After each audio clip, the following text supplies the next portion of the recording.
उत्तर प्रदेश के हाथरस में 2 जुलाई को दोपहर 2 बजे मची भगदड़ में 123 लोगों की जान चली गई। इसके बाद से नारायण साकार हरि और भोले बाबा की चर्चा खूब हो रही है। इस बीच उनकी संपत्ति से लेकर उनकी ड्रेस की चर्चा है। भोले बाबा अपने सत्संग कार्यक्रमों में सफेद कपड़ों में नजर आते हैं। वो सफेद सूट और काले जूतों में कार्यक्रमों में दिखते हैं। इस ड्रेस को लेकर तरह तरह की चर्चाएं हो रही हैं। कासगंज के बहादुर नगर स्थित भोले बाबा के पहले आश्रम से इस मामले में बड़ा खुलासा हुआ है। उनके सफेद सूट को लेकर उनके अध्यात्म की दुनिया में कदम रखने के साथ ही जुड़े सेवादार राजपाल सिंह यादव ने खुलासा किया कि नारायण साकार हरि आखिर सफेद कपड़े क्यों पहनते हैं। नारायण साकार हरि और भोले बाबा ने कासगंज के आश्रम से ही सत्संग की शुरुआत की थी।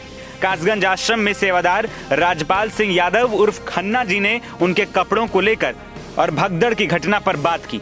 उन्होंने कहा कि आश्रम में भोले बाबा को सादा जीवन गुजारना पसंद है। उन्होंने भोले बाबा के सफेद सूट का सीक्रेट भी बताया। खन्ना जी ने कहा कि सफेद सूट का कोई लॉजिक नहीं है, वो सामान्य कपड़े भी पहनते हैं। सेवादार खन्ना जी ने कहा कि सफेद रंग सच्चाई का प्रतीक है। भोले बाबा हमेशा मानवता की बात करते हैं। वो मानवता सेवा को ही सर्वोत्तम धर्म मानते हैं। मानव को गले लगाए। उन्होंने साफ तौर पर कहा कि अकेले में उनसे मुलाकात की बातें प्रचारित की जा रही हैं। बाबा के सफेद सूट के मसले पर खन्ना जी ने कहा कि सफेद सूट को आप सच्चाई से जोड़कर देखिए। खन्ना जी ने कहा कि जो झूठ का रंग होता है वो काला होता है, वहीं सच का रंग सफेद होता है। उनके बातों में मानवता और सच्चाई का रंग साफ दिखता है। साथ ही राजपाल सिंह यादव ने हाथरस भीड़ में भगदड़ की वजह अराजक तत्वों को करार दिया। उन्होंने कहा कि कार्यक्रम में भीड़ नियंत्रण की जिम्मेदारी जिन पर थी उन पर कार्रवाई होनी चाहिए। आपको बता दें कि 2 जुलाई को हाथरस में मची भगदड़ में आधिकारिक तौर पर 121 लोगों की मौत हुई थी। जानकारी के मुताबिक हाथरस जिले के फुलरई गांव में बाबा नारायण हरि उर्फ भोले बाबा का सत्संग चल रहा था। इस सत्संग में 2.5 लाख लोग शामिल हो गए थे, जबकि इजाजत सिर्फ 80,000 लोगों की ही मिली थी। इस हादसे के बाद अब तक इस मामले में दर्जन भर से ज्यादा गिरफ्तारियां हो चुकी हैं। लापरवाही करने वाले 6 अधिकारियों को सस्पेंड भी किया जा चुका है। साथ ही मामला सुप्रीम कोर्ट तक भी पहुंचा था, लेकिन कोर्ट ने सुनवाई से इनकार करते हुए याचिकाकर्ताओं को हाई कोर्ट जाने की सलाह दी है। न्यायालय की ऑनरेबल चीफ जस्टिस साहब की अगुवाई में 3 जजेस की बेंच थी। Honourable chief justice of India उसमें अगुवाई थे चीफ साहब।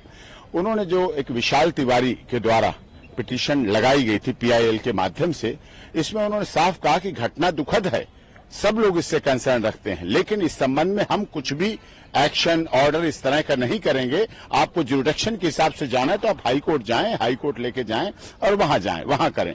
यहां इस आधार पर नहीं बनता। उत्तर प्रदेश सरकार अच्छे तरह काम कर रही है, एसआईटी जांच कर रही है, जांच एजेंसियां काम कर रही हैं, पूरी तरह से सद्भावना है, लेकिन इस तरह के पीआईएल वाला मैटर नहीं बनता है, क्योंकि आप कोई कंसर्न पार्टी नहीं है, पर्सन नहीं है, कोई इस तरह का नहीं है। तो उन्होंने साफ तौर पर उसको यहां से खत्म कर दिया। वहीं इस पूरे मामले में जिन बाबा का सत्संग सुनने के लिए लाखों की भीड़ इकट्ठा हुई थी, उनका किसी भी रिपोर्ट में नाम नहीं है।